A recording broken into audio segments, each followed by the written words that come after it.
Alors, Zohar Chok l'Israël, beau mardi. Alors, on va faire un peu d'histoire du Zohar avant de commencer. Vous savez que le Zohar est un commentaire sur ce qu'on appelle le Zohar, parce qu'il y a le Zohar, et les Tikkun Zohar et le Zohar Hadash. Mais le Zohar, à proprement dit, est un commentaire sur la Torah, sur les 5 livres de la Torah. Le Zohar Chok l'Israël, le Chida, il a découpé, bon, maintenant on commence à le savoir, il a découpé un texte de Zohar par jour, du dimanche au vendredi inclus. Il n'y a pas de texte de Zohar pour le Shabbat. Et il a découpé un texte par jour.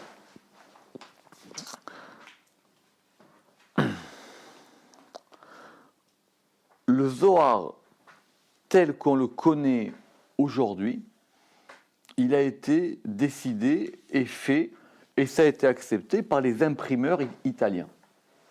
D'accord, les imprimeurs italiens de Mantoue et de Crémone au XVIe. Maintenant, les versions du Zohar qui circulaient auparavant n'étaient pas toutes les mêmes et le découpage n'était pas identique. En gros, les éditeurs italiens, ils ont récupéré, d'après certaines versions, d'après ce qu'ils disent en introduction d'une édition, qu'ils ont récupéré une dizaine ou une vingtaine de manuscrits, et à partir de ces 10 ou 20 manuscrits, ils ont décidé de l'édition, c'est-à-dire au sens d'édition du Zohar. Mais il y avait d'autres textes. Alors il y a un texte qui fait partie du Zohar, mais que Rabbi Moshe Cordovero considère, et pas que lui, considère comme étant un texte à part. D'accord ? Ce texte-là, il s'appelle le Ra'aya Me'emna. C'est quoi le Ra'aya Me'emna ? C'est la traduction en araméen de Ro'e Ne'eman, le pasteur fidèle. Ro'e, le pasteur, Ro'e, Hachem Ro'i, Dieu est mon pasteur. Il faut traduire par pasteur et pas par berger. Parce qu'il y a le verbe, et le verbe c'est paître. Alors que berger, je berge, tu berges, ça n'existe pas en français. Donc, et il y a un texte qui s'appelle le Ro'e Ne'eman. Le Ro'e Ne'eman, donc le berger, le pasteur fidèle, c'est Moshe. Donc c'est un texte de dialogue entre Rabbi Shimon Bar Yochai, essentiellement, et le pasteur fidèle qui est Moshe Rabbeinu. D'accord ? Et donc, dans le Zohar, Moshe a ce surnom du Ro'e Ne'eman, du Ra'aya Me'emna, du berger fidèle, du pasteur fidèle. Ce texte, qu'est-ce qu'il a comme particularité ? C'est que c'est un texte, pourquoi c'est à part ? Parce que c'est un texte qui explique tous les commandements de la Torah. Alors, normalement, vous savez que dans la Torah, il y a 611 commandements, plus 2 qui ont été rajoutés, pour arriver à 613. Il n'y a pas 613 commandements dans la Torah exactement, d'accord ? Il y en a 611 qui ont été rajoutés. Bon, quels sont lesquels, c'est encore une autre histoire. Et donc, normalement, ce texte, à l'origine, devait comporter 611 commandements, et chaque commandement est expliqué de façon kabbalistique, d'après le Zohar. C'est super intéressant. C'est très intéressant. À tel point que, d'après le Ramak, c'est un livre à part. Donc, dans l'édition du Zohar du Ramak, c'est un volume à part. Alors, c'est un volume qu'il a mis à la fin de Devarim, qui s'appelle le Ra'aya Me'emna. Maintenant, on n'a pas les 611. On en a moins. On n'a pas les 611, on en a moins. Et qu'est-ce qu'ont fait les éditeurs italiens ? C'est qu'ils ont dispatché, c'est-à-dire ils ont partagé ces 611 commandements dans les parachiotes. Vous comprenez ce que je veux dire ? Donc, plutôt que d'avoir un livre à part qui s'appelle le Ra'aya Me'emna, dans lequel il y a tous les commandements expliqués de façon kabbalistique, ils ont pris les commandements et ils ont dit, ben celui-là il va dans Mishpatim, celui-là il va comme chez nous, on va voir aujourd'hui, celui-là il va dans Bo, celui-là il va dans Shoftim, celui-là il va dans Pinchas. D'accord? Ils les ont dispersés. Donc dans les éditions du Zohar, on a, parce que les éditeurs quand même savaient bien que ce n'était pas le même texte, donc des fois il y a une coupure et il y a marqué en gras Raya Memna. C'est-à-dire que ici, à cette page-là, on a inséré un passage du Raya Memna. D'accord? Ce qui donc a changé toute la pagination, puisque la pagination elle est fixe dans le Zohar, comme dans le Talmud. C'est-à-dire on a des pages et on a des folios.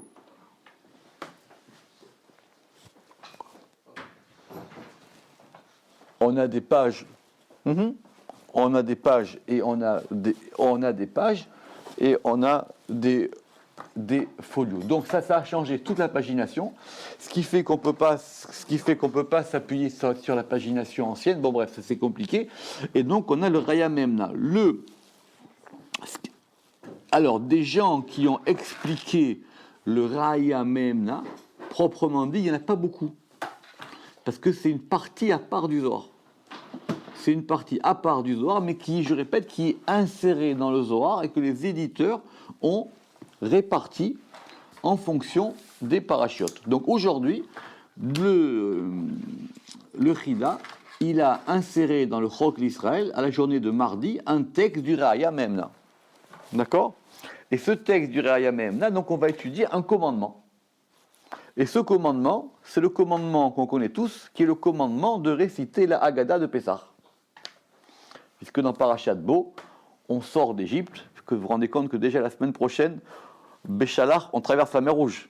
À quel point ça va vite, à quel point c'est passé vite. Et donc maintenant, déjà, on traverse la mer Rouge. D'accord? Alors le style n'est pas très différent, mais pas non plus complètement identique. D'accord? Donc il y a une numérotation. Donc ce commandement ici est nommé le commandement 26. D'où le début du texte, c'est le commandement 26. Ça, c'est les éditeurs qui ont rajouté C'est la manière dont ça se situe dans le Raya Memna. Mais après, ça dépend de l'édition du Raya Memna qu'ils avaient. Mais pourquoi c'est pas marqué dans le roc que c'est le Raya Memna? Oui, c'est marqué, madame, au début en haut, le pasteur fidèle, Raya Memna.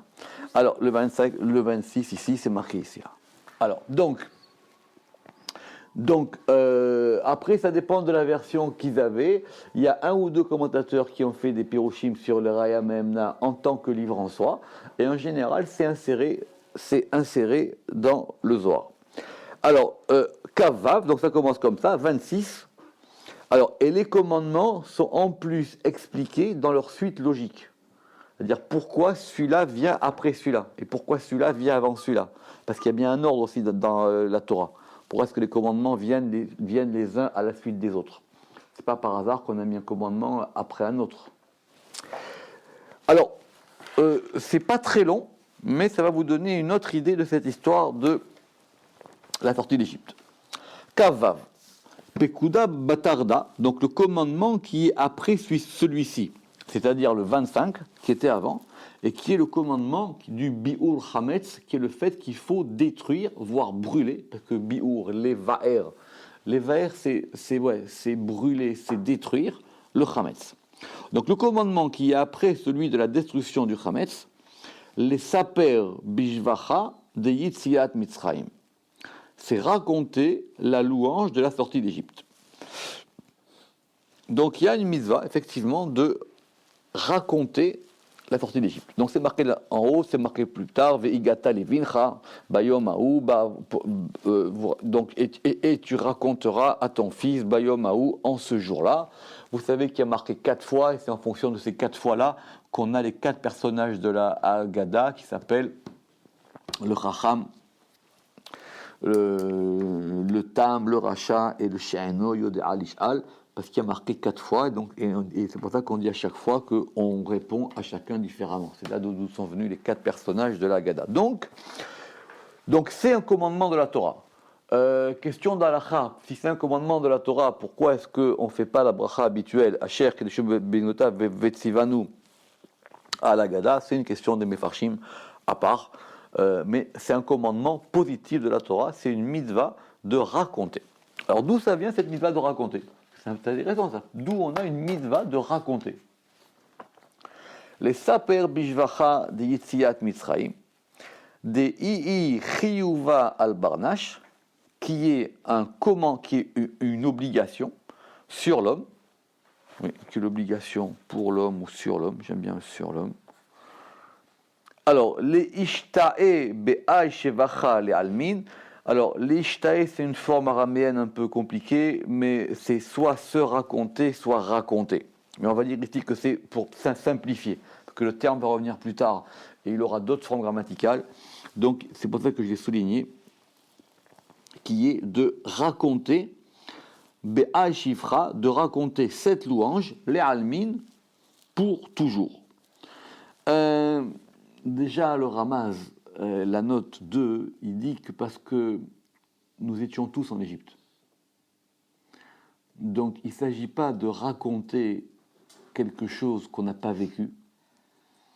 Il s'agit de raconter quelque chose qu'on a vécu. Donc, il faut qu'on sente qu'on était là-bas aussi. D'ailleurs, toute la Haggadah, elle est faite comme si c'était tous ensemble, quoi. Quand on dit nous y serions encore.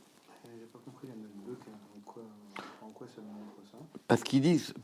Parce qu'il dit De'ir chiyuva al barnash, parce que c'est un commandement à l'homme. Alors il dit à tout homme.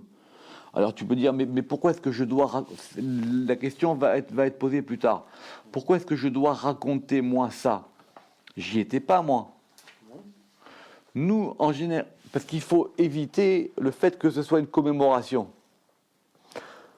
C'est pas qu'on commémore quelque chose qui s'est passé historiquement. Si tu penses comme ça, tu es en dehors de l'histoire. C'est qu'il faut que nous, on récite une louange. C'est ça qu'il a dit au Zohar. L'ishtaï be'ay shevacha. Il faut qu'on loue. Or, tu peux dire effectivement, je loue pour quelque chose qui a été fait à mes ancêtres. Mais il faut qu'on se sente concerné aussi par le fait que cette louange nous tienne à nous. D'où les formules dans la Haggadah où on dit que nous aussi nous y serions encore. C'est pour ça qu'on dit Bechol Dor Vador. À chaque génération, chacun doit se considérer comme s'il sort lui-même d'Égypte. Oui, mais le verset, qu'est-ce qui nous ramène le verset de la note 2? Parce que quand Abraham il a demandé à Dieu Bemaeda, comment est-ce que je saurai? Dieu il lui a répondu que ta descendance sera étrangère. Et donc, ça veut dire toute ta descendance. C'est comme ça qu'il fait le drachli. Toute ta descendance. Donc, on a tous été en Égypte. On a tous été dans cette galoute. Quand il dit ta descendance, il ne dit pas simplement eux. Il dit tout le monde. D'ailleurs, c'est simple qu'on était tous en Égypte. D'ailleurs, de la même manière... Alors, c'est vrai que c'est un peu bizarre, parce que d'habitude, on dit qu'on était tous au Mont Sinaï. Mais là, il veut dire aussi qu'effectivement, parce que toutes les âmes d'Israël se trouvaient en Égypte. Et que quand Dieu a dit à Abraham, ta descendance sera étrangère, Be'eres Lolahem, dans une terre qui n'est pas à eux, il dit ça concerne tout le monde. Ça concerne tout le monde. Ça veut dire les Almines. Alors, les Almines, vous avez raison. Les Almines, littéralement, ça veut dire pour les mondes. Mais c'est le même problème en hébreu quand on dit Le'olam, Baruch Hashem Kevod Machuto, Le'olam Vaed. On traduit pour toujours, pour simplifier. Mais les almin, ça veut dire pour tous les mondes, c'est-à-dire le monde d'en haut et le monde d'en bas. Donc ça a l'idée de pour toujours. Mais on peut traduire par pour toujours aussi, enfin pour les mondes, les almin. Comme dans le Kiddush d'ailleurs, les alam ou l'alman maya, dans le Kaddish. Achi ou Kimna, ainsi on a établi. Donc c'est un commandement qui existe. Quand le Zohar il dit Achi ou Kimna, ça veut dire on l'a déjà établi ailleurs. En général, c'est soit la Mishnah, soit la Gemara, soit le Midrash.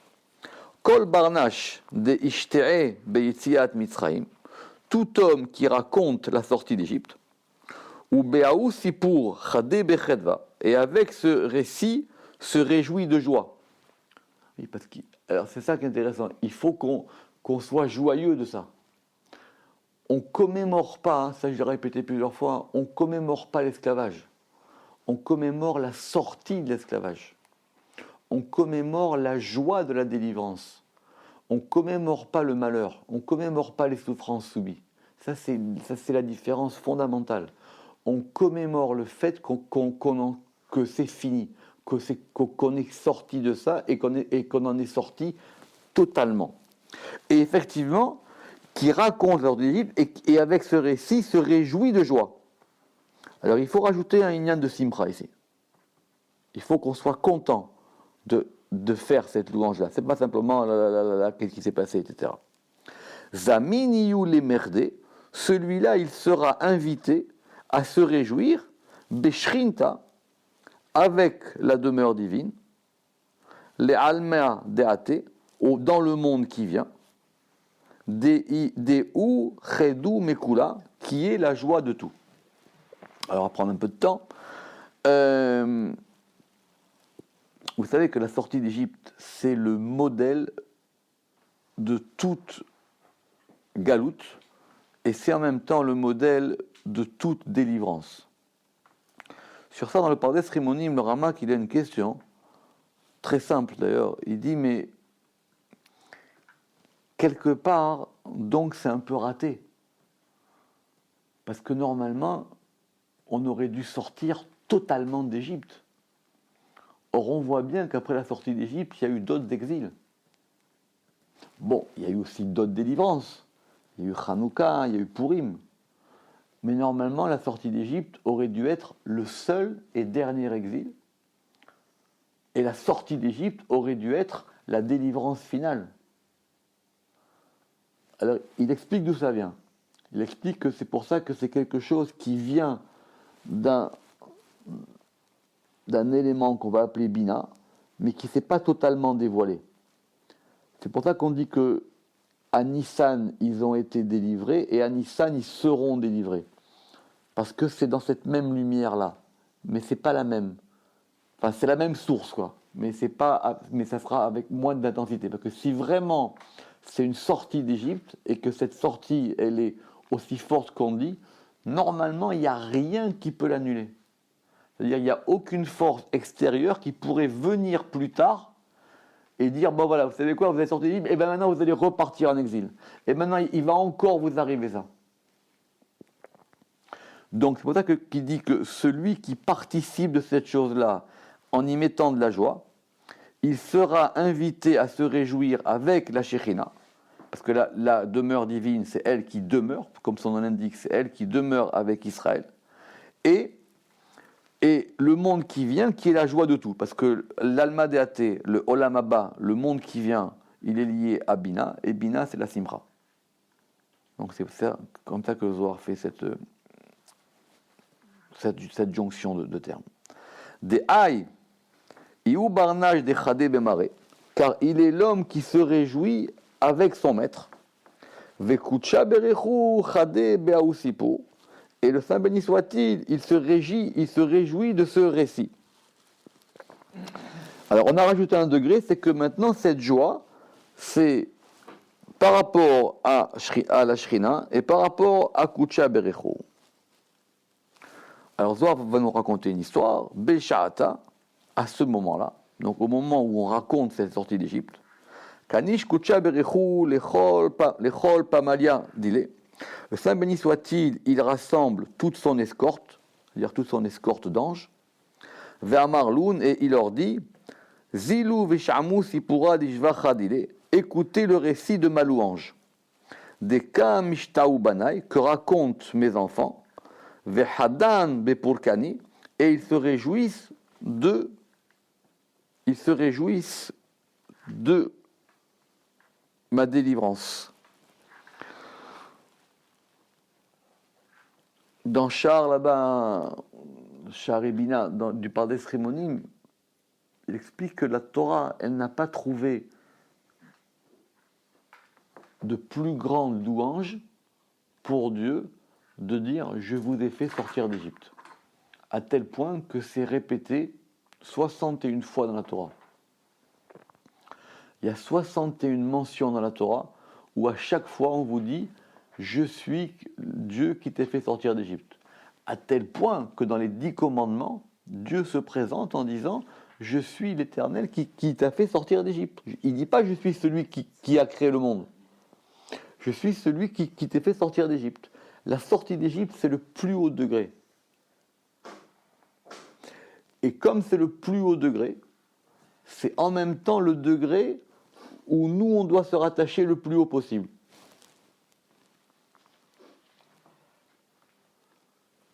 Parce que normalement, c'est impossible. C'est quelque part le plus grand des miracles.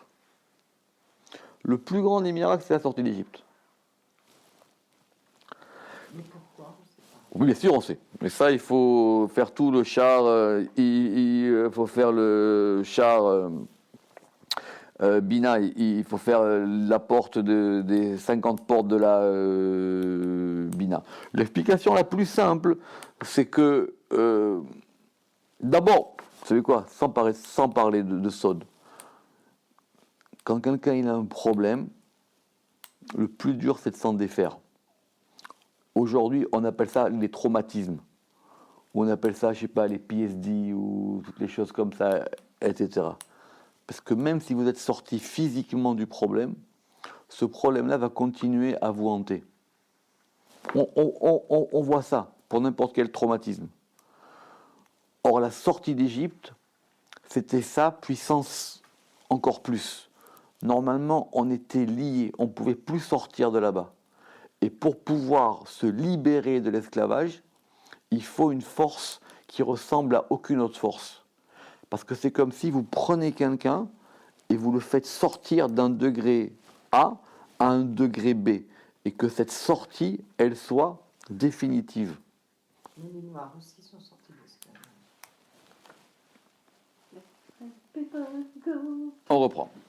Alors, Kedin, Kulum Mitkanchin, et alors tous s'assemblent, Ve'atian, et ils viennent, ou Mithabrin Ba'adiyou d'Israël, et ils se lient avec Israël. Alors il dit qu'il y a 600 000 anges de paix qui correspondent aux 600 000 Neshamot d'Israël, et que du coup, il y a quelque chose qui se fait dans cette histoire. Vous savez que la nuit du Seder, c'est la seule nuit qui est considérée comme un jour. C'est la raison pour laquelle on fait le Hallel, c'est la raison pour laquelle elle s'appelle l'El Shimurim, c'est une nuit protégée.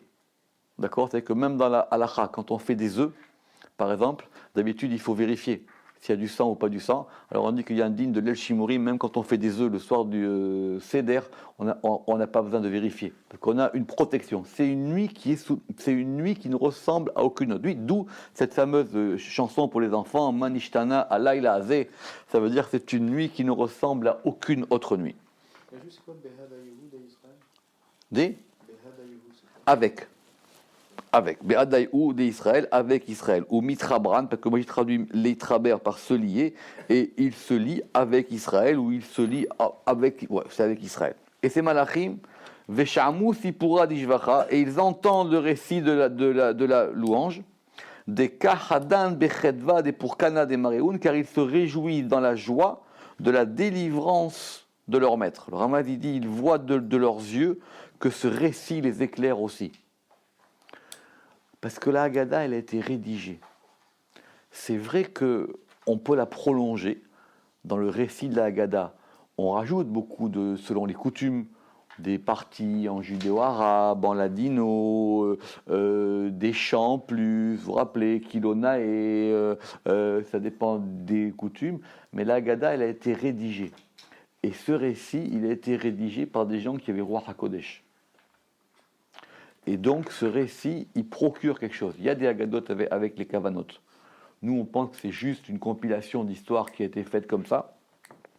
Mais c'est un récit très particulier. Et on veut les trouver où ? Il y a des livres, il faut aller chez Shivat HaRashash en Israël. Kedin Atian, et alors ils viennent, donc ces anges de paix, Ve'odan le lekutcha berechu, et ils sont reconnaissants envers ou pour le Saint béni soit-il. Al-Kolinu Nissin ou Gvuran, pour tous ces miracles et hauts faits, j'ai traduit, Gvuran, ce sont des actions de force, donc j'ai traduit par hauts faits. Veodan le alama kadisha, et ils sont reconnaissants pour le peuple saint, des hitle be'ara, qu'il a sur la terre, des hadan bechedva, des pourkana des maréoun, et se réjouissent dans la joie de la délivrance de leur maître. Parce que cette délivrance, c'est une délivrance de nous. On est sorti d'Égypte. Et en même temps, c'est quelque chose qui implique Dieu. Parce que c'est son peuple qui sort. C'est là qu'on devient le peuple de Dieu, quand on sort d'Égypte.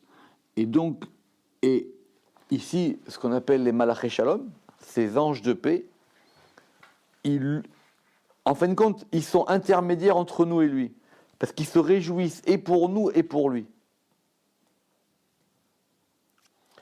C'est pour ça, vous rappelez-vous dans la Haggadah, ce passage où on va avoir une discussion, il va dire qu'il n'y avait pas eu 10 plaies, mais il y a eu 50 plaies, vous vous rappelez, etc., avec Rabbi Akiba, etc. C'est pour montrer tous les miracles qu'il y a eu. Alors, idée très intéressante qui va arriver maintenant. Kedin, alors, itosef le chela ou vurta le ela. S'ajoute pour lui une force et une puissance. Alors ça vient d'un verset qui sera expliqué souvent dans le Zohar, qui s'appelle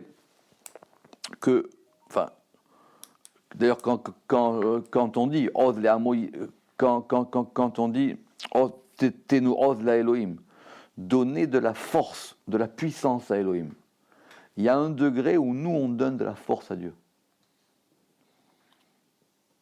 C'est ça qu'il dit au Zohar ici. Alors vont s'ajouter pour la note pour annuler les forces extérieures. Aide-moi. Eh bien. Et ça lui donne une force et une puissance en plus. Alors ce verset de Tenu Oz la Elohim, alors c'est vrai que là-bas il n'y a pas marqué Yud Ke Vav Ke. C'est pas lié à Yud Ke Vav Ke, mais quand nous on agit, Kaviachol, oui, on lui donne une force. On donne une force à un degré qui s'appelle Elohim. D'abord parce qu'on le rend plus présent. D'abord parce qu'on va lui donner comme on dit aujourd'hui, une surface. On va le déployer. Et ça donne une force. Parce que les choses vont de haut en bas et de bas en haut. C'est clair que la force qu'on donne, elle est sans commune mesure avec la force que lui peut nous donner. Mais nous, on a un moyen d'action. Vekedin itosef le. Le, c'est sur lui. Hein. C'est pour ça que j'ai mis une majuscule. Hein. Itosef le. S'ajoute pour lui. Chela ou gvura, une force et une puissance, ou gvurta leela. Ve Israël be'aou sipura, et Israël avec ce récit, yaïve chela, il donne une force à leur maître. Yaïve chela le mareun, kemalka, comme un roi, des itosef chela. Alors c'est le même verbe, mais qui ajoute, moi j'ai dit qui augmente sa force, ou gvurta et sa puissance. Kad meshafrin gevurte, quand on loue sa puissance, ve'odan le, et qu'on le reconnaît dans le sens qu'on lui est reconnaissant. Donc le fait d'être reconnaissant, c'est donner une force. C'est une idée très intéressante. Nous, on pense que c'est simplement un remerciement. Alors donc, on pense que c'est une poésie. C'est, comme on dit, une ode. On chante une chanson, on est... D'ailleurs, ode, c'est intéressant parce que ode, c'est odaya aussi. Ouais. Ode, c'est Odaya. Mais on est reconnaissant. Or ici, cette reconnaissance, on va voir comment le Zohar l'explique, c'est que ça ajoute un degré en plus. Vekulu dahalin mikame, et tous sont crainte devant lui. Vestale kikare al-kula, et son honneur s'élève sur tout. Et même une fois que cette nuit de Pessah, elle est passée, dans ce récit de louange qu'on a fait, il va rester une force en haut. Et cette force-là, elle va créer quelque chose. Ou begin kar, it le shafra ou l'ishtae besipurda. Et donc, à cause de cela, il faut louer et raconter. Donc, ça dépend comment on enlève ce raconter. Et raconter ce récit. Comme il a été dit. Donc ça donne une force, et ça donne une force plus que ce qu'on croit. Chose intéressante, le Zohar il ne va pas s'arrêter là. Et il dit que cette mitzvah de raconter la sortie d'Égypte, c'est le principe général, mais que ce principe général peut avoir des ramifications particulières. C'est pour ça qu'on va dire ici que Gavnada. de cette manière. Chovai ou al-barnash, c'est une obligation pour l'homme, l'ishta c'est-à-dire kamekucha berechu, de raconter constamment devant Dieu, ou le parsume nissa becholinu nissin de avad, et de rendre public le miracle pour tous ces miracles qu'il accomplit. Pourquoi il y a un S accompli? Je ne sais pas. Parce que il y a le complément d'objet. Non, qu'il accomplit. Alors, Il a compris, il y a un T. C'est pas un passé. de avad, qu'il a accompli. Peut-être c'est plus simple. Ah, qu'il a accompli. Ok, il manque le A. Alors, c'est une discussion dans les Mefarshim, mais le Zohar, il va ici, d'après l'avis de Ramban, que il y a, de la même manière qu'il y a une mitzvah de raconter la sortie d'Égypte, il y a une mitzvah de raconter aussi quand quelqu'un a eu un miracle. Alors, ça existe déjà dans la Gemara. C'est assez complexe parce que comment est-ce qu'on peut savoir qu'un miracle vous est arrivé ou pas? D'après la halakha, l'histoire elle est simple, c'est que si on n'est pas sûr, la bracha qu'on fera, on la fera sans dire le nom de Dieu. Comme ça, on ne se mouille pas. Comme ça, on ne sait pas si c'est un vrai miracle ou pas. Mais il y a une mitzvah de... Alors ici, c'est intéressant, c'est de raconter et de rendre public cette chose-là. D'après la Gemara, c'est même lié à l'endroit. Chaque fois qu'on repassera à cet endroit, on dira Baruch She'asalines Bamakom Hazeh, qui m'a fait un miracle dans cet endroit-là. Pourquoi? Parce que l'endroit n'est pas anodin. Si ça vous est arrivé à cet endroit-là, quand vous repassez devant et que vous faites une beracha, vous allez réactiver cette énergie qui s'est passée pour vous. Quelqu'un qui a échappé à un accident de la route, ça peut arriver. Et on sait même, c'est ça, c'est qu'on se raconte plus souvent nos malheurs Chas v'Shalom que les miracles. Mais il y en a plus. Il y en a plus, sinon on ne serait pas là. Oui. Il y en a plus. Alors c'est intéressant parce que le Zohar il dit que c'est Kegav Nada, c'est de cette même manière. Quels sont ce que vous avez dit qu'il se pourrait que l'homme soit dans un doute, est-ce qu'il y a eu un miracle ou pas? Alors, quels sont les critères? Alors c'est compliqué parce qu'il y a une baraque qui s'appelle Birkat Gomel. Le Gomel, ça c'est dans des cas très précis. D'accord? Le Gomel, c'est le voyage, parce que le voyage est un lieu de danger. L'hospitalisation, la prison, etc. Mais dans le Gomel, c'est plutôt une mention, dans la Bracha, on dit à Gomel, de générosité, de bonté. J'ai fait un voyage, j'aurais pu ne pas arriver, etc. Donc je suis reconnaissant des bontés. Ici, on parle mamache de miracle. C'est pour ça que je vous Oui, ici, on parle mamache de miracle. C'est une bonne question. C'est lié à l'appréciation de chacun. Mais c'est déjà discuté dans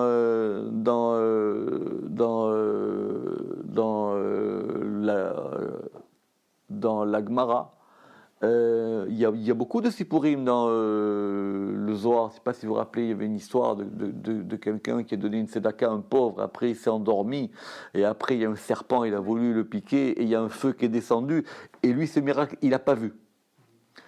Alors, il y avait deux qui l'ont regardé comme ça. Et, ils l'ont dit, et l'autre, il lui a dit, va lui dire.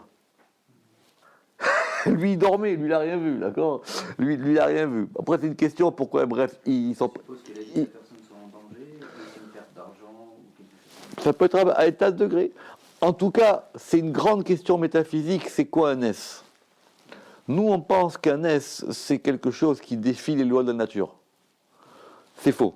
Le Ramchal, il dit que c'est faux complètement. Parce que toutes les lois de la nature, elles sont décrites par Dieu. Le Ramchal, il dit là-bas dans Date et vous note au début, un S, c'est quand nous, on voit ce qu'il y a derrière les lois de la nature. Oh, c'est beau. Parce que le Ramchal, dans Date et vous note, il y a une question. Il dit, si on dit que Dieu dirige tout le temps, il n'y a pas d'ordre naturel. Donc toi, tu mets de l'eau à bouillir, l'eau, elle bout à 100 degrés. Est-ce que c'est un S? Non, c'est pas un S. Pour toi, c'est une loi de la nature. D'accord?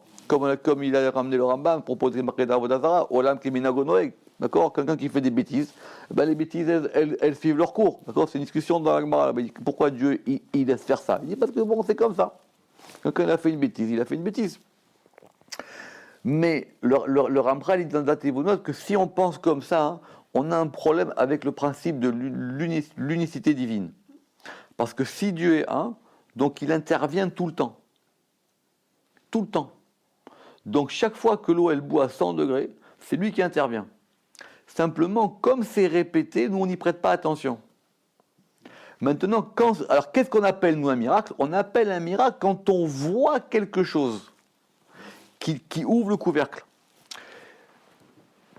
Je veux dire, si on dit qu'un miracle, c'est qu'il y a des lois de la nature, et à un moment, Dieu il a une télécommande, il appuie sur pause, tac, et maintenant il arrête. Alors, le Ramchal dit que si tu penses comme ça, tu as un problème de Emouna.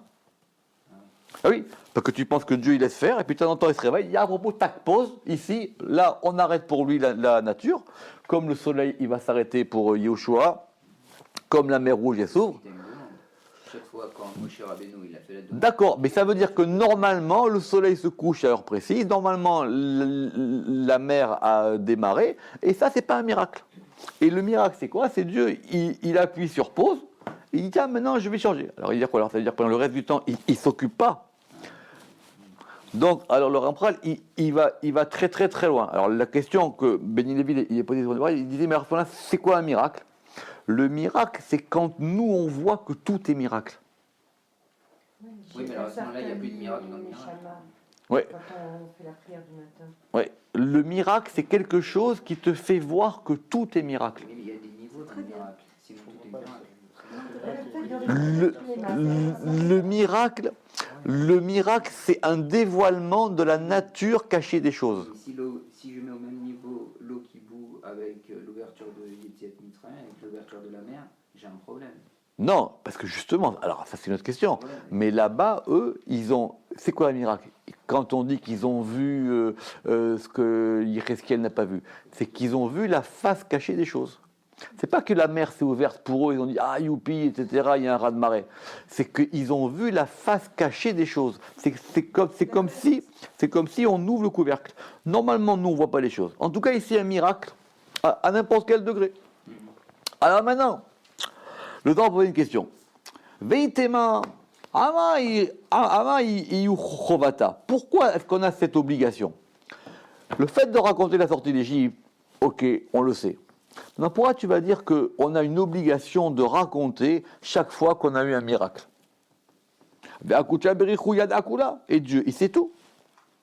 Qu'est-ce que tu vas lui dire? Tu vas lui dire, voilà, Dieu, je te remercie dans un miracle, mais il le fait très bien, c'est lui qui te l'a fait. D'accord? Yadakula, kol madeava, tout ce qui sera. Veillez les batardina, et tout ce qui a été et ce qui sera. C'est-à-dire, kol madeava, tout ce qui a été, veillez les batardina, et ce qui sera après cela. D'accord, littéralement. Ça fait 2 fois une répétition. Amai pirsuma dakame, pourquoi cette publication devant lui? Alma diu avad yada, pour ce qu'il a accompli, et il le sait. C'est le Tam qui pose cette question. Non, c'est le Zohar. C'est le Zohar. Le Tam, il pose même pas cette question. Le Tam, il pose une question. Non, parce que c'est tellement la question qui... C'est-à-dire, à la bouche tout de suite. Le Tam, il y a une autre question. Mais ici, la question, c'est... Alors, c'est intéressant parce que nous, on a vu plus haut que ça lui donnait une force. Dans le cas de Yetziat Mitzrayim, ça a donné une force. Ici, on dit maintenant qu'il y a une mitzvah de rendre la chose publique, de lui donner une aura. Voilà, il m'est arrivé telle et telle chose. Voilà un miracle. Alors, on a l'impression que cette chose, tu la rends publique par rapport aux hommes, mais aussi par rapport à Dieu. Il dit, mais par rapport à Dieu, Dieu, il le sait déjà. D'abord, c'est lui qui l'a fait. Donc il sait très bien ce qui est arrivé, et tu vas rien ni lui rajouter ni lui enlever. Réponse: Begin de inun milin salkin, parce que ces mots ils s'élèvent. Donc les mots du récit. Vekol pamalia dilala midkachin, et toutes l'escorte d'en haut se rassemblent, Vehamaloun, et il les voit, Veodaan kulhu lekucha berechu, et ils sont reconnaissants, et tous sont reconnaissants envers Kucha berechu. Réponse très difficile à comprendre. C'est que nous, ce qu'on fait, on dit des mots, ces mots-là, ils vont réveiller les malachim, et les malachim, ils vont eux aussi faire une louange à Dieu. Et pourtant, on aurait pu espérer avoir la même façon de faire Persum et Denissa pour Hanouka. C'est-à-dire plutôt une guidade, quelque chose comme ça, pour justement. Nachon. Mais ce qu'on appelle ici Pirsuma Denissa, c'est dans le fait de raconter. Excusez-moi, un truc, je ne comprends pas. Aman, Lon, c'est l'escorte d'en haut ou c'est les mots? C'est une bonne question. Et il les voit. Mais apparemment, d'après le contexte, c'est Pamalia d'Ilala Midkanchin. Et toute l'escorte d'en haut se rassemble. Et il les voit. Oui. Et il les voit. Bon, on peut dire les mots, mais c'est pas tout à fait direct. Veistalek Yekare Aleu. Et s'élève son honneur sur eux. Il a Vetata en haut et en bas. Damasek Eliezer dit en racontant les miracles, les autres hommes l'écoutent et eux aussi ils sont reconnaissants et ils le louent. Donc ça agit comme des cercles concentriques. Ça va dégager une énergie. Ça va dégager une onde. Les autres hommes, c'est l'humanité. Les gens auxquels il va raconter, oui, ça c'est vrai. Ah, les gens, ok. Oui, mais évidemment. Ça ne touche pas l'humanité dans sa globalité. Si vous le racontez, vous pouvez raconter à tout le monde. On n'a pas dit qu'il fallait raconter à personne. Mais ce concis n'a pas le droit de manger l'agneau, et donc... Non, ici on parle maintenant d'un miracle personnel qui arrive à quelqu'un. Il a échappé à un accident de la route, il a échappé à une grave maladie, il a été sauvé au dernier moment. Ça arrive des miracles tous les jours. Et tous les gens, il aurait pu, à 10 minutes près, c'était fini pour lui. C'est la sortie d'Égypte. Ouais, c'est ça. Ça c'est fini. Kegav Nada, c'est depuis 4 paragraphes déjà, on a dit pour tous les miracles qu'il a accomplis. C'est tout le temps maintenant. Et ça, c'est sur le modèle du récit de la sortie d'Égypte. Comme la sortie d'Égypte, on raconte un miracle, et ce miracle-là, quand on le raconte, ça a une action. Quand on raconte aussi, nous, à un degré individuel, personnel, quelque chose qui nous est arrivé, on pourrait dire, mais ça regarde que moi, c'est entre moi et Dieu. De cette manière, lui, il sait, moi, je le sais, c'est notre petit secret à nous deux, et on n'en parle pas. Le Zohar, il dit, c'est une mitzvah de le raconter. C'est une mitzvah parce que ça va donner une force. Alors, le Zohar, il va plus loin maintenant. Que du coup, on a la force de la parole. Que Gavnada, Mandishtae ou Mefaret Reitoil. De cette manière, celui qui raconte et détaille ses fautes. Al-Kolma de Avad sur tout ce qu'il a fait. Quelqu'un qui va raconter et il va détailler ses fautes. Il va dire j'ai fait ci, j'ai fait ça, j'ai fait ci, j'ai fait ça. Al-Kolma de Avad sur tout ce qu'il a fait. Itema la maïsterir. Et si tu dis pourquoi est-ce nécessaire?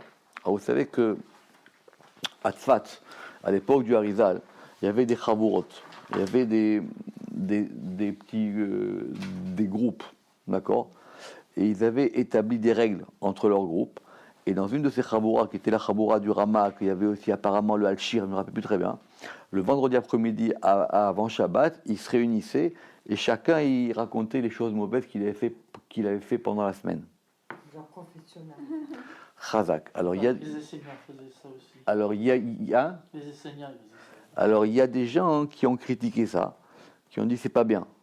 Il y a des gens qui ont critiqué ça et qui ont dit c'est pas bien. La réponse c'est que d'abord c'était un petit groupe restreint, c'était des gens qui se connaissaient, donc c'était pas etc. Mande ishtae, c'est le même terme, ou mefaret reitoy, et il va détailler ses fautes. Alors pourquoi? Alors je dois il dit mais tout de suite, ve itema la maestrir, il dit maintenant de quoi tu me parles? À quoi ça sert? Le Matogbesh il dit mais Dieu il sait maintenant s'il s'est repenti ou pas. D'accord? Tu dis maintenant pourquoi est-ce qu'il va détailler ses fautes? Hachem il sait si le type il regrette ou il regrette pas. Encore une fois, on va dire c'est des petites choses entre l'homme et Dieu quoi. C'est entre lui et moi. J'ai fait des fautes, ok, maintenant je me repens, etc. Mais c'est entre lui et moi. Et là, Mekatrega kaim tadir kamekucha berichu. L'accusateur, il se tient constamment devant le Saint béni soit-il. Begin liishte, et ce verbe il revient, vous avez vu combien de fois il revient dans ce texte, pour raconter, ou les midba chove barnash, chove bnenasha, pour réclamer les fautes des hommes. Ou les midba ale undina, et réclamer la rigueur sur eux. Le côté du din, il va toujours être pointilleux et il va dire, regarde, celui-là il a fait ci, celui-là il a fait ça, celui-là il a fait ci, celui-là il a fait ça. Il s'exprime toujours par la justice, qui est vraiment paradoxal. Le kitrou, c'est de la rigueur. C'est pour ça qu'on traduit par du din. C'est de la rigueur. Il laisse rien passer. C'est comme la police nationale. D'accord? Il laisse rien passer. C'est-à-dire 51, c'est pas 50. Qui dit vous êtes à 51. Si vous voulez comprendre ce que c'est milatadin, il faut se dire alvaï, heureusement que c'est pas en haut comme c'est en bas. D'accord? Des fois, pour 1 euro, taxe, etc., c'est milatadin. Il faut se dire c'est comme ça. C'est une grande leçon de Mouna, ça. Il faut savoir que voilà, c'est comme ça. Tac. Mais monsieur, Habibi, la règle, c'est la règle. Eh ben, c'est pareil. Si alvaï, que c'est pas comme ça en haut. Qui vend de Agdim Barnash. Et puisque maintenant l'homme, il devance, il est Magdim, il va devancer ça. Ou Mefaret Reito, et il va détailler ses fautes. Korhad Vekad, chacune. Loashir Pitra des Puma, il ne laisse aucune ouverture de la bouche. J'ai traduit tel quel. C'est-à-dire pour ne pas qu'il ne puisse ouvrir la bouche. Les Aou Mekatrega, à cet accusateur. Velayachi le midba ale dina, et il ne peut réclamer de din. On lui enlève le pouvoir d'accusation. Tu sais quoi? Mais c'est pas bien de le dire. Tout de suite, je te le dis. Je reconnais, j'ai fait ça. Et alors, il y a plusieurs ordres sur cette question-là. Parce qu'il dit faut aussi, c'est pas bien non plus de revenir sur les vieilles fautes, parce que ça peut les réveiller. D'accord? Parce que ça peut les réveiller. Mais si c'est au moment de la faute, tout de suite, il le fait. Donc, tout de suite, ça désamorce. C'est normal. Parce que si vous faites une chose, et que aussitôt après, vous dites, zut, j'ai fait une bêtise, et vous la reconnaissez, votre acte, il s'inscrit dans une autre logique. Vous comprenez? Il n'a plus du tout la même logique. Combien de témoins? Non, on n'a pas dit devant les témoins ici. Pour le moment, il a dit c'est devant le patron. On n'a pas dit qu'il fallait le faire devant tout le monde. Pourquoi? Des atadir ta'avadina bekadmita. Parce que constamment, l'accusateur, il réclame. J'ai pas trouvé d'autre mot pour l'idvoa que réclamer. Mais l'idvoa en hébreu, c'est presque assigné. D'accord? Une teviat din, c'est une assignation en justice en hébreu moderne. Car constamment, il réclame la rigueur en premier. On ne traduit pas assigné, c'est bien. Pourquoi constamment? Mais assigner la rigueur. Précisément. Mm. Là, ça change. Parce qu'il y a marqué Tadir. Tadir parce que c'est son boulot. Il fait que ça. C'est toujours ça la même chose. Bon, il faut voir pour assigner. Ou le bâtard. Et ensuite. Invoqué. Non, invoquer, non. Invoquer, ça ne marche pas. L'idboa, en hébreu, c'est mettre en demeure, quoi, presque, littéralement. C'est pas mettre en exergue Non, tovea, par exemple, c'est... hein? C'est coulé, même Tovea, non? Oui, alors ça c'est... Oui, mais... Coulé dans la mer. Tava, oui, il s'est enfoncé dans la mer. Mais c'est comme par exemple, en hébreu moderne, c'est par exemple des fois aussi, c'est cité à comparaître. Tu vois, c'est-à-dire c'est que c'est comme en français c'est assigner. Tu assignes quelqu'un en justice, c'est-à-dire tu l'obliges à venir à quoi. Et ensuite, ou le bâtard, mishtae ou mekatreg. Et ensuite, il raconte et il accuse. Et il dit quoi? Plonik avadkar. Celui-là, il a fait ça. Celui-là, il a fait ça. Il doit détailler ses fautes parce qu'en faisant ça, il inverse le sens de l'action. Et il inverse le sens des paroles. En fin de compte, on casse le rythme. On casse le rythme de la chose. On casse le rythme. C'est ça que le Zohar, il a dit. Ve'alda istarech le barnash le agdama. Et l'homme, il doit devancer. En fin de compte, on prend une mesure d'avance, quoi. Ou les faret reitoy, et il détaille ses fautes. Kivan nemekatrega chameda, quand l'accusateur il voit cela, let l'épitra des puma ale, il n'a pas d'ouverture de la bouche sur lui. Urdin, et alors, il se sépare de lui en tout. Et du coup, il le lâche. En disant la chose, on casse le processus. C'est ça qui dit le Zohar.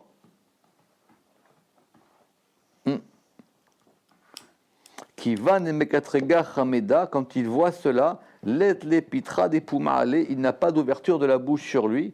Urden it paresh mine mikol vakol. Et alors, il se sépare de lui en tout. Itav betiyufta yut. Si maintenant il va se repentir, c'est bien. Veilav, et sinon, amekatrega ishtakahale, ve'amar ploni de'ata lekamar betukfa de'alpin, ba'id bemare, ve'chovo karkar. Alors il dit maintenant, ok, très bien, détailler ses fautes, c'est une chose, mais ça peut devenir un métier aussi.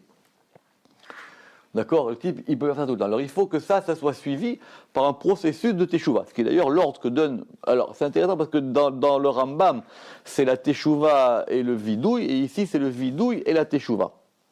Mais en tout cas, ça veut dire déjà qu'il a oublié cette faute-là. Et après, il va se repentir, et s'il ne le fait pas, l'autre il va dire quoi? Il dit, tu sais quoi, il s'est moqué de toi. Il a détaillé ses fautes, mais il ne s'est pas repenti. Et donc du coup, le soir il dit, Ba'ed Bemaré, il a frappé son maître. Et ses fautes sont ainsi.